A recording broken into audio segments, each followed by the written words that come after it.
Орта білім беруді жаңарту бағдарламасы аясында бастауыш мектепке енгізілген жаратылыстану пәнінің мақсаттарының бірі оқушылардың зерттеу дағдыларын қалыптастыру.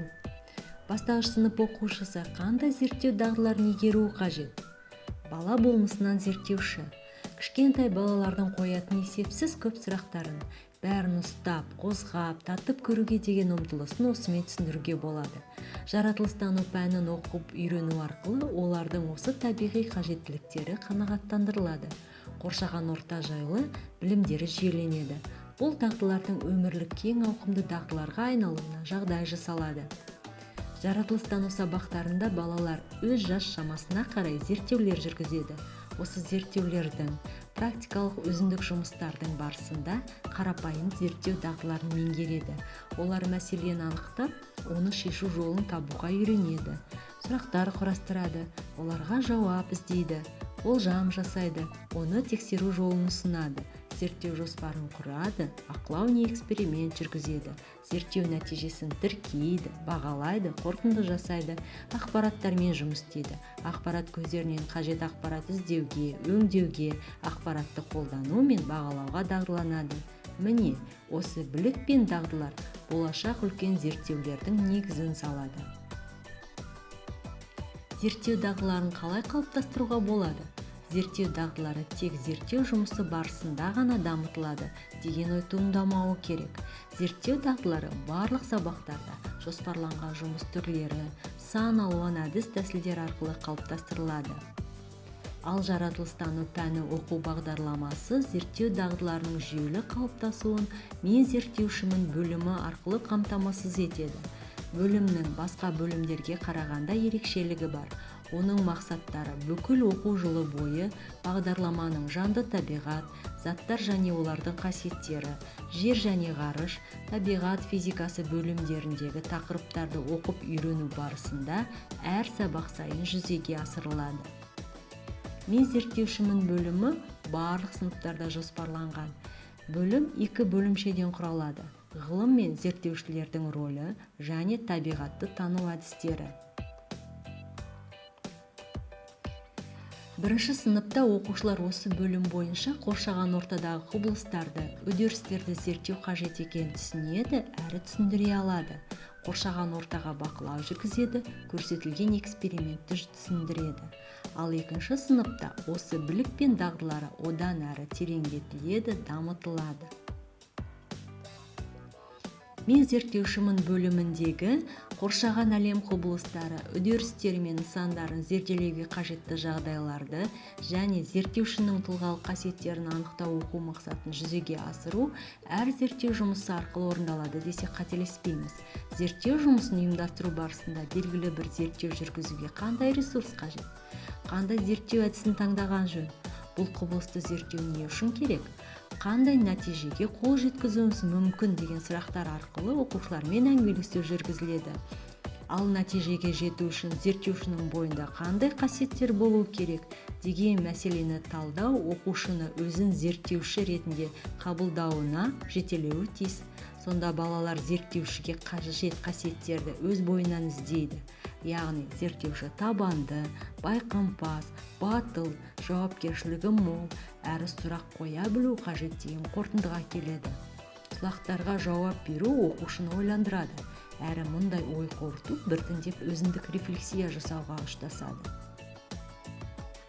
Бастауыш сыныпта қолданылатын негізгі зерттеу әдістері бақылау мен эксперимент.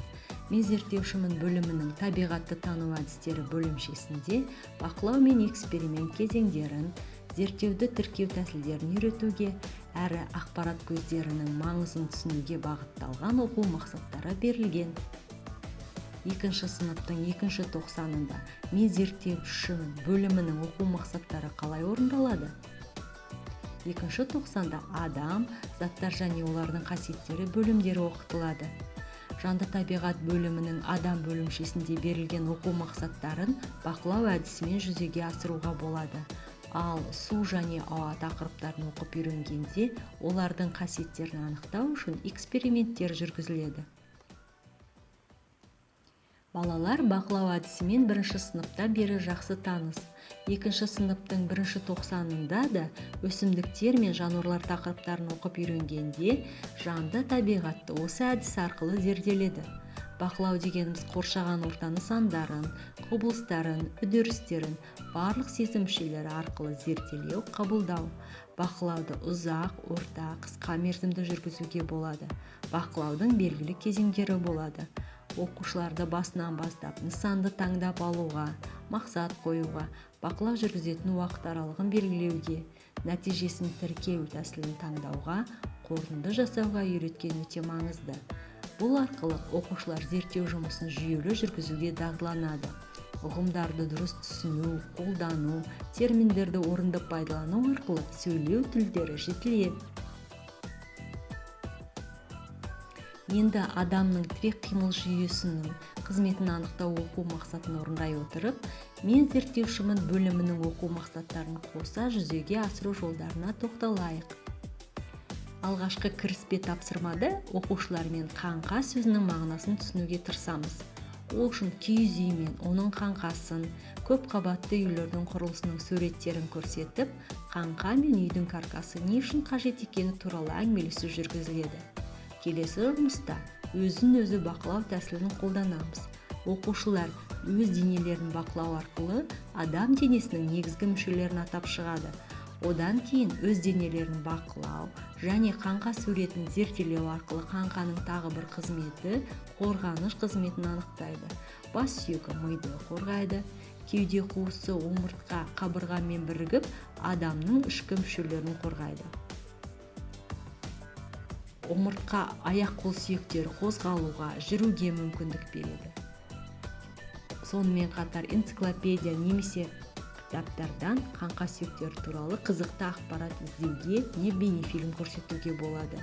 Соңында оқушылар қаңқа адам денесінің тірегі деген қорытындыға келеді.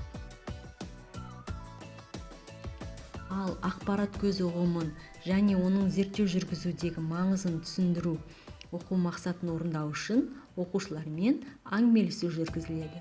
Қаңқа адам денесінің тірегі деген қорытынды жасау үшін ақпаратты қайдан алдыңдар?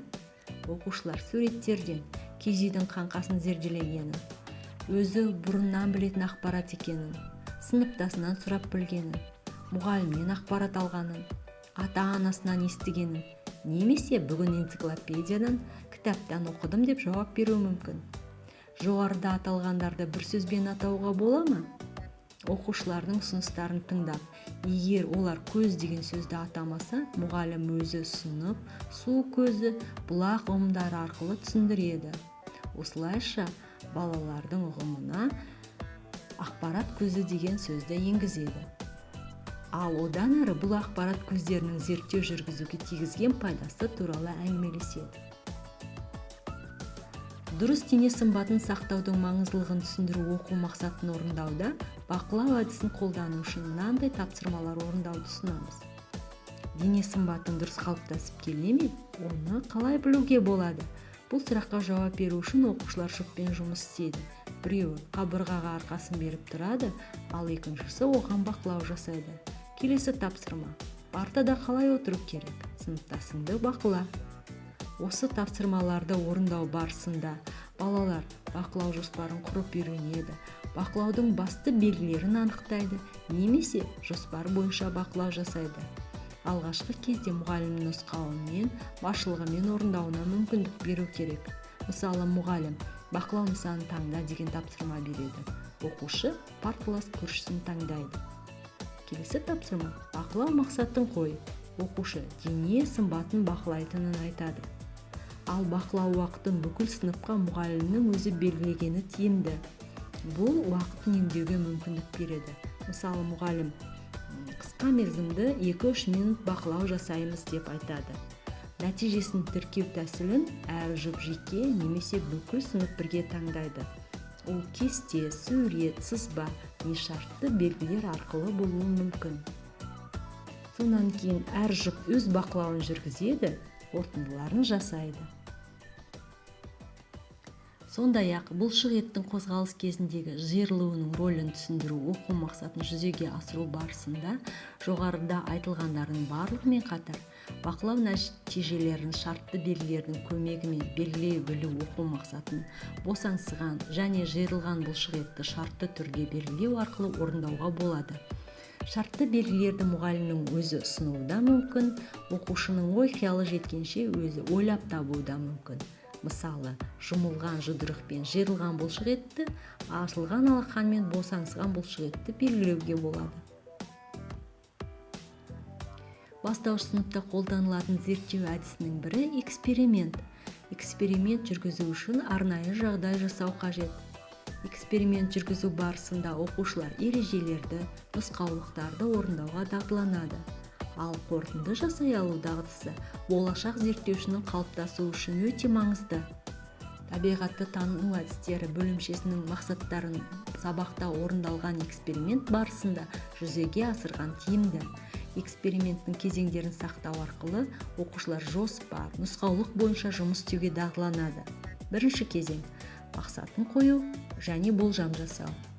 Эксперименттің мақсатын қоюды болжам жасағаннан кейін, яғни болжауларын тексеру ретінде алуға болады. Мысалы, балалар, судың дәмі бар ма? Балалар судың дәмі бар, не жоқ деген болжам жасайды. Онда эксперимент жасау арқылы оны тексерейік. Сонымен эксперименттің мақсаты судың дәмі болатынын не болмайтынын анықтау. Екінші кезең – нұсқаулық жүргізу. Бұл эксперименттің жүру барысын мұғалімнің алдын ала түсіндіруі. Алғашқы кездері, мысалы бірінші сыныпта, мұғалім зерттеудің әр қадамына нұсқау бере отырып, өзі оқушылармен бірге орындағаны тиімді. Бұл барлық топтардың экспериментті бір уақытта бастап, бір уақытта аяқтауын қамтамасыз етеді. Осы арқылы сынып оқушылары тәртіпке, бір темппен, ырғақпен жұмыс істеуге дағдыланады, әрі уақыт үнемделеді. 3-4 сыныптарда нұсқаулық берген соң мұғалім бақылауымен өзіндік жұмыс орындатуға болады.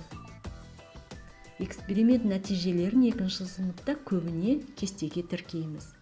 Зерттеу барысын міндетті түрде әр топтан кемінде бір оқушы сипаттап айтып беруі қажет. Бұл оқушылардың ұғымдармен түсініп жұмыс істеуін, өзіндік рефлексиясын, сөйлеу тілдерін дамытады. Эксперимент соңында қорытынды жасау міндетті. Мысалы, оқушылар судың дәмі жоқ деп қорытындылауы мүмкін. Ауаның кейбір қасиеттерін сипаттау, агрегаттық күйі, түсі, иісі, немесе ауаның кеңістікті толтыру қасиетін және жылу өткізгіштігін зерттеу оқу мақсаттары сыныпта қызықты әрі танымды эксперименттер арқылы жүзеге асырамыз.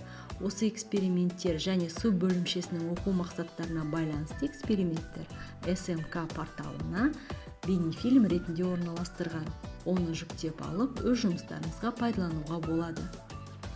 Сонымен, ауаның қасиеттерін анықтау барысында эксперимент жүргізу кезеңдерін анықтап, нәтижені кестеге тіркеуге дағдыланады. Осылайша оқушылардың зерттеу дағдылары біртіндеп жүйелі қалыптаса бастайды. Жаратылыстану пәнін оқып үйрену арқылы оқушылар қоршаған ортаны танып білуге, зерттеуге ынталанады. Олардың қарапайым зерттеу дағдылары қалыптасады. Зерттеумен, ғылыммен кез келген уақытта, кез келген қолжетімді материалмен шұғылдануға болатынын түсінеді. Ғылымды өмір сүру сапасын жақсартатын пайдалы әрекет ретінде қабылдап, онымен шұғылдануға ынталанады. Қазіргі уақыттағы мол ақпарат ағынымен жұмыс істеуге, өз жас ерекшелігіне сай дағдыланады. Құрметті әріптестер, зерттеу біліктері мен дағдылары тек зерттеу жұмысының барысында ғана емес, бүкіл оқу үдерісінің өн бойында түрлі пәндерді оқып үйрену аясында жүйелі түрде дамитынын жоғарыда айттық. Оқушының бойында зерттеу мәдениетін қалыптастыруға бұл дағдыларды оқу үдерісінен бөліп жармай, оқушыларға пәндік білім берумен қатар жүзеге асыру да өз үлесін тигізеді. Әріптестер, атқарып жатқан адал еңбектеріңіздің жемісін көріңіздер. Назарларыңызға рахмет.